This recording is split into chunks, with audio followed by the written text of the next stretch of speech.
नमस्कार. आम्ही भारतीय लोक. आजच्या लोकमतमध्ये बातमी आलेली आहे की पीडितास पूजेच्या बहाण्याने भोंदू कमलेशने कलकत्त्यास नेले.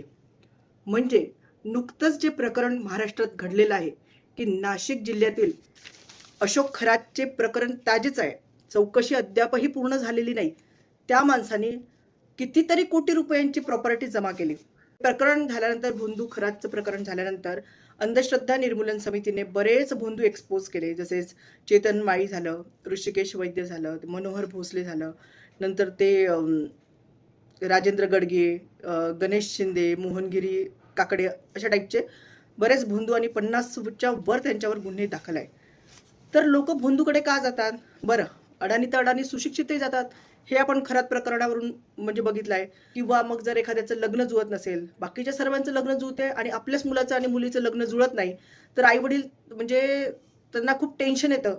मग अशा वेळेस तुला मातृदोष आहे, तुला पितृदोष आहे, तू असं कर, तुला मंगळ आहे, अशासारखे सांगून भोंदूबाबा त्यांना फसवत असतात.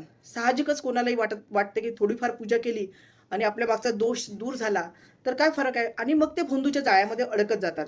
आणि मग ते भोंदू त्या नावाने भरपूर पैसे उकळत जातात. ही पूजा, ती पूजा, अघोरी पूजा, जादूटोणा, तंत्र मंत्र, असं, आणि वेळप्रसंगी ते मृत्यूची भीती दाखवतात. म्हणजे असं नाही केलं तर तुझा नवरा मरेल, असं नाही केलं तर तुझी मुलगा मरेल, अशी वेळची भीती दाखवतात. बरं, लग्न कसं तरी जुळतं मग त्या मुलाचं किंवा मुलीचं. मग जर एखाद्याला मुलं होण्यास प्रॉब्लेम येत असेल, की लग्नाला 1 वर्ष झालं, 2 वर्ष झालं, की लगेच 1-2 वेळा डॉक्टरांकडे जातात आणि त्याच्यानंतर बाहेरचं आहे म्हणून भोंदूबाबा त्यांचा सुरू होऊन जातो. मग हे उपवास कर, ते उपवास कर, काहीही फरक पडत नाही.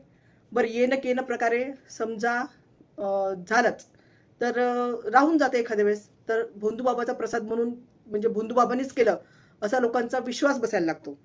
आणि मग जर मुलीच मुली झाल्या तर परत मग चक्र मुलासाठी नमस्कार करायला सांगतात भोंदूबाबा. मग ही पूजा कर, ती पूजा कर, ही पूजा कर, ती पूजा कर, तर मुलगा होईल. अशा प्रकारे हे चक्र आपण फसत जातो. तर त्याच्यामुळे या अंधश्रद्धेला, श्रद्धा असणं ठीक आहे, परंतु अंधश्रद्धेला खतपाणी घालणारे आपणच आहोत. तो तर बसलेलाच आहे आपल्याला लुटायला. जो समोरचा माणूस आहे ना भोंदू, तो लुटायलाच बसलेला आहे. आणि हे आता आजकाल खूप सोपी झालेलं आहे, की कोणाला पितृदोष झाला, कालसर्प झाला, तर या बाकीच्यांना होत नाही, तुम्हालाच कालसर्प कसं काय होतो? अहो, थोडा वेळ द्या त्या परिस्थितीला. परिस्थिती प्रत्येकावर येते. परिस्थितीला जाऊ द्यायला थोडा वेळ द्यावा लागतो. ती परिस्थिती निवळू द्या, आपोआप तुमचं भलं होतं. कोणतीही पूजा करायची गरज नाही, कोणती अघोरी अ, जादूटोणा करायची गरज नाहीये. आता तुम्ही एवढं बघितलंय, की किती लोकं